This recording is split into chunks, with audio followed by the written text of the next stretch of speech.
जय हिंद दोस्तों। तो कैसे हैं आप लोग? आशा करते हैं सब कुछ ठीक मस्त एकदम झकास होंगे। ऐसे है नहीं आप लोग, बस मैं आशा कर रहा हूँ वैसे आप लोग होंगे।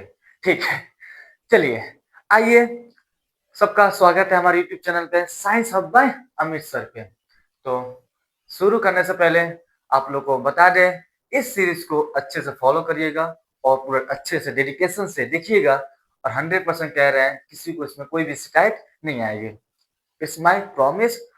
ये हमारी ड्यूटी है, हमारे चैनल की ड्यूटी है। सब्सक्राइब कर लीजिएगा जिसका नाम है science hub by Amit sir. आइए शुरू करते हैं हम लोग बिना किसी बकवास के, बिना किसी ऐठन के। भैया ऐठना नहीं है, है तो दिक्कत होने लगता है। समझ में आया? देखिए कल गए थे हम, ध्यान दीजिएगा, कल हम गए थे एनिवर्सरी में, तो वहां पे जनरेटर चालू था। लगा जनरेटर चूने जनरेटर लगा छूने भैया। तो फिर उसको कैसे कैसे करके बंद किया गया। जनरेटर तो बंद हो गया था। फिर वही हम सोच रहे थे वहां पे कि हमारा चैनल बंद नहीं होना चाहिए। इसीलिए आइए शुरू करते हैं हम लोग क्या, कंट्रोल एंड कोऑर्डिनेशन। सबसे पहले हम लोग यहीं से शुरू करते हैं, कंट्रोल एंड कोऑर्डिनेशन से। ये इसलिए उठाया सबसे पहले चैप्टर क्योंकि इसमें बहुत सारे बच्चों को डाउट होता है कि सर ये है क्या, कैसे क्या होता है। हमारा चीज, हर चीज जो हम लोग सोचते हैं, गंदी गंदी चीजें, अच्छी अच्छी चीजें भी सोचते हैं, ये सब क्या हो रहा है, पूरा ब्रेन का सिस्टम क्या काम कर रहा है, पूरा स्पाइनल कोड क्या काम कर रहा है, कोई रेल रहा है तो क्यों, मतलब पता चल जा रहा है कि हाँ मुझे कोई रेल रहा है। हम सब इसमें पढ़ेंगे, किसमें, कंट्रोल एंड कोऑर्डिनेशन में। तो अपना प्यार बनाए रखिएगा, सिर्फ प्यार मतलब सब्सक्राइब करिएगा और कुछ नहीं। आइए, तो कंट्रोल एंड कोऑर्डिनेशन पढ़ने से पहले, कंट्रोल एंड कोऑर्डिनेशन पहले से पढ़ने हम लोग एक टर्म जानेंगे जिसका नाम है क्या, सबको नोट बनाएगा, स्टिमुलाई। ये प्लूरल है, इसको सिंगुलर में बोलते हैं स्टिमुलस। क्या बोलते हैं? स्टिमुलस। भैया ये प्लूरल है, क्या ये प्लूरल है, ये है सिंगुलर, क्या ये सिंगुलर है। टर्म है स्टिमुलाई, प्लूरल टर्म है, स्टिमुलस का है सिंगुलर टर्म है। भैया ध्यान दीजिएगा, एकदम आराम आराम से पढ़ेंगे, एकदम मस्त मस्ती से पढ़ेंगे, कोई टेंशन की बात नहीं है, कोई मतलब मन बिंदास पढ़ेंगे यार, आप क्या टेंशन ले रहे हैं। देखिए तो, देखिए, change in the environment, change in the environment, जिसके वजह से क्या करें, ऑर्गेनिज्म, ऑर्गेनिज्म, ऑर्गेनिजम्स रिस्पॉन्ड करे, रिस्पॉन्ड करे एंड रिएक्ट करे, रिएक्ट करे। भैया इन्वायरमेंट में कुछ भी चेंजेस हो जिसकी वजह से ऑर्गेनिज्म क्या करे, रिस्पॉन्ड करे एंड रिएक्ट करे। क्या करे, रिस्पॉन्ड करे एंड रिएक्ट करे, रिस्पॉन्ड करे एंड रिएक्ट करे। इसका एग्जाम्पल हम लोग देख लेंगे। अगर इसका एग्जाम्पल अगर देखना चाहें हम लोग तो क्या क्या हो सकता है। देखिए लाइट हो गया, हीट हो गया भैया, गरम गरम है, उसके बाद ठंडा ठंडा। अब आया फोर्स ऑफ ग्रेविटी भी, एक्सेट्रा। ये सारे के सारे क्या है, स्टिमुलस है। ये हीट हो गया, लाइट हो गया, कोल्ड हो गया, फोर्स ऑफ ग्रेविटी, सब के सब क्या है, स्टिमुलस है। भैया अगर हम लोग इस समय देखिए ठंडा पानी से नहा ले तो भैया हम ऑर्गेनिज्म उस पर क्या करेंगे, रिस्पॉन्ड करेंगे, रिएक्ट करेंगे। कोई गर्म चीज ला के पीछे से छुआ दे समझिएगा, कोई गर्म चीज ला के पीछे से छुआ दे तो भैया हमको पता नहीं पीछे क्या है, तो भैया हम उस पर क्या करेंगे, रिएक्ट करने लगेंगे। आई बात समझ में? एंड रिस्पॉन्ड करेंगे। अच्छा लगा तो ठीक, बेकार लगा तो गाली सुनिए। ठीक है, ये हो गया आपका स्टिमुलाई एंड स्टिमुलस। अब स्टिमुलाई एंड स्टिमुलस हो गया, इसमें एक और पॉइंट है जिसमें आपको जानना बहुत जरूरी है। ये क्या है, रिएक्शन टू स्टिमुलस। अगर स्टिमुलस से भी रिएक्शन हो रहा है, ये क्या है, एक करेक्टरिस्टिक, करेक्टरिस्टिक, करेक्टरिस्टिक प्रॉपर्टी है। क्या है, characteristic property of the living organism. जितने भी लिविंग ऑर्गेनिज्म है उन सबकी कैरेक्टरिस्टिक प्रॉपर्टी है क्या, स्टिमुलस के प्रति रिएक्शन करना है।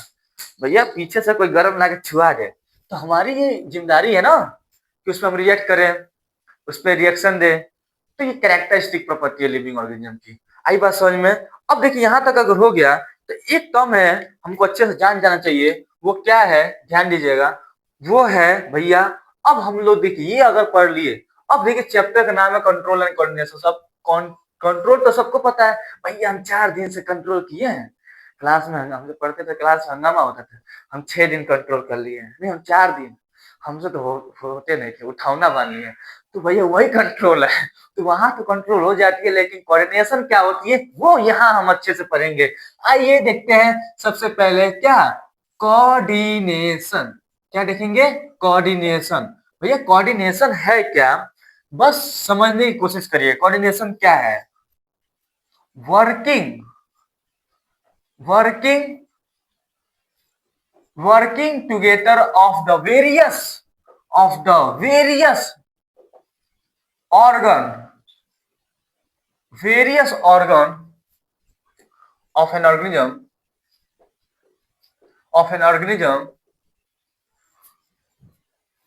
ऐसे नहीं कि और किसी भी ऑर्गेनिज्म के बहुत सारे ऑर्गन आपस में मिलकर काम कर रहे हैं तो उसको हम लोग बोल रहे हैं कोऑर्डिनेशन।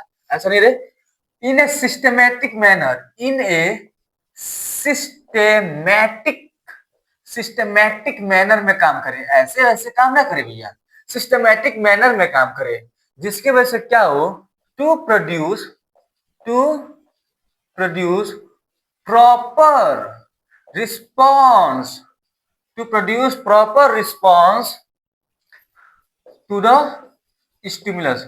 जो हम ऊपर पढ़े स्टिमुलस पढ़े उसको प्रॉपर रिस्पॉन्स दे सके। किसी भी ऑर्गेनिज्म के बहुत सारे ऑर्गन आपस में मिलके, किसी भी ऑर्गेनिज्म के बहुत सारे ऑर्गन आपस में मिलके क्या कर रहे हैं, काम कर रहे हैं। और ऐसा वैसा काम नहीं कि जिसका मन करे कुछ भी, भैया ये नहीं कि पारा पारी काम नहीं कर रहे हैं, सिस्टम एक साथ मिलकर काम कर रहे हैं, एक साथ मिलकर टुगेदर, एक साथ मिलकर काम कर रहे हैं, और किसमें, एक सिस्टमैटिक मैनर में कर रहे हैं भैया, एकदम आनंद से कर रहे हैं। क्या करने के लिए, टू प्रोड्यूस प्रॉपर रिस्पॉन्स देने के लिए, किसको, स्टिमुलस को रिस्पॉन्स करने के लिए। किसी भी ऑर्गेनिज्म के बहुत सारे ऑर्गन आपस में मिलकर एक सिस्टमैटिक मैनर में काम कर रहे हैं, जिसकी वजह से स्टिमुलस को एक रिस्पॉन्स दे सके, उसको बोलते हैं कोऑर्डिनेशन। क्या बोलते हैं, कोऑर्डिनेशन। यहां तक मेरी बातें समझ में आई तो यस बोलिए, यहां तक मेरी बातें समझ में आई तो यस बोलिए। समझ में आ गया यहां तक? आगे देखते हैं, आइए। हाँ, आप लोग वीडियो बंद करके लिख सकते हैं। और हम बताए थे जैसे हम लोग देसी स्टाइल में पढ़ेंगे, तो देसी स्टाइल में ही पढ़ रहे हैं, आइए ठोक के पढ़ते हैं। सर आप जोशी आ जाते हैं, क्या करें, जोशी इतना है और दिक्कत है भैया जीवन में, लेकिन फिर भी आनंद है। अगर यही ना हो तो आनंद नहीं है, ये है तो आनंद है, क्या किया जाए। आइए, तो आप लोग बताइए, सबको समझ में आया ना, स्टिमुलस क्या है, कोऑर्डिनेशन क्या है। अब भैया कोऑर्डिनेशन, कंट्रोल क्या है वो तो समझ में आ गया, कंट्रोल तो आपसे अच्छा कौन जान सकता है, आप लोग तो माहिर है इसमें कंट्रोल जानने में। तो बस भैया स्टिमुलस समझ लिए, कंट्रोल समझ लिए, कोऑर्डिनेशन समझ लिए। अब हम लोग पढ़ेंगे क्या, एनिमल नर्वस सिस्टम। क्या पढ़ेंगे, एनिमल का नर्वस सिस्टम। अब देखिए भैया, ये है एनिमल का, क्या पढ़ेंगे हम लोग, नर्वस सिस्टम। एनिमल का नर्वस सिस्टम पढ़ेंगे। देखिए हम लोग भले एक बहुत लेट में आए, लेकिन हम लोग हर एक चीज पढ़ेंगे, ये नहीं कि जल्दीबाजी में कुछ बोल, ऐसा नहीं मारेंगे, आराम से पढ़ेंगे। अब देखिए एनिमल क्या है, एनिमल होते हैं सबको पता है मल्टी सेलुलर। क्या होते हैं, मल्टी सेलुलर। मल्टी का मतलब मैनी, सेलुलर का मतलब सेल। कोई सा भी एनिमल हो, सबके सब मल्टी सेलुलर है कि नहीं है, बोलिए मेरे साथ। अब मल्टी सेलुलर एनिमल है तो इसमें 3 चीजें हम देखेंगे। अगर हम लोग पैसों से, अगर आप लोग क्लास 9 में एनिमल किंगडम पढ़े हैं तो उसमें सबसे पहले जो फाइलम होता है पॉरीफेरा। क्या आता है, पॉरीफेरा, इसको बोलते हैं स्पॉन्जेस। क्या बोलते हैं, स्पॉन्जेस होता है ना। इसमें नो नर्वस सिस्टम, इसमें कोई भी नर्वस सिस्टम नहीं है भैया। नर्वस सिस्टम क्या है क्या नहीं बाद में समझेंगे, बस इतना जाने इसमें कोई भी नर्वस सिस्टम नहीं है। किसमें, पॉरीफेरा स्पॉन्जेस में। अब देखिए आगे देखते हैं, अब सिंपल, अब क्या देखते हैं, सिंपल मल्टी सेलुलर ऑर्गेनिज्म को देखते हैं। एमसी का मतलब मल्टी सेलुलर, कुछ और मत समझ लेना, बहुत होशियार हो सब साले सब। देखो मल्टी सेलुलर समझ में आया, सिंगल, सिंगल कह रहे हैं, सिंपल, सिंपल मल्टी सेलुलर, ठीक है, simple, simple multi cellular organism देखेंगे, जिसमें एग्जांपल हम ले लेंगे क्या, हाइड्रा ले लें, सिलेंटेटा में आता है भैया, सिलेंटेटा फाइलम में आता है। इसमें सिर्फ और सिर्फ ओनली नर्वस सिस्टम होता है, क्या होता है, ओनली नर्वस सिस्टम होता है, क्या होता है, ओनली नर्वस सिस्टम होता है। लेकिन और आगे जाए, हम लोग किसमें जाए भैया, और आगे जाएंगे, बहुत आगे जाएंगे, ऐसा जगह जाएंगे जहां पे कुछ भी दिखाई ना दे, उसको बोलते हैं वर्टिब्रेटा, वर्टिब्रेटा। अब देखिए वर्टिब्रेटा क्या है, जिसमें हम लोग क्या आते हैं, ह्यूमन बीइंग भी आते हैं, ह्यूमन बीइंग भी आते हैं। वर्टिब्रेटा क्या होता है, आइए देखते हैं। वर्टिब्रेटा वो है जिसमें वर्टिब्रल कॉलम हो, जिसमें क्या हो, जिसमें वर्टिब्रल कॉलम हो, उसको बोलते हैं वर्टिब्रेटा, ये सबसे हाईएस्ट है। अब इसमें क्या होता है, इसमें दो चीजें होती है, इसमें क्या होती है, दो चीजें होती है भैया, इसमें, इसमें दो चीजें होती हैं। इसमें एक नर्वस सिस्टम होता है, एक नर्वस सिस्टम तो होता ही होता है, साथ साथ इंडोक्राइन सिस्टम भी होता है, इंडोक्राइन सिस्टम भी होता है, क्या होता है, इंडोक्राइन सिस्टम भी होता है। अब भैया देखिए ध्यान से, अब देखिए भैया क्या होता है, नर्वस सिस्टम क्या होता है, इस system made of nerve cell से, जो नर्व सेल से सिस्टम बना हो वो नर्वस सिस्टम है। इंडोक्राइन सिस्टम देखिए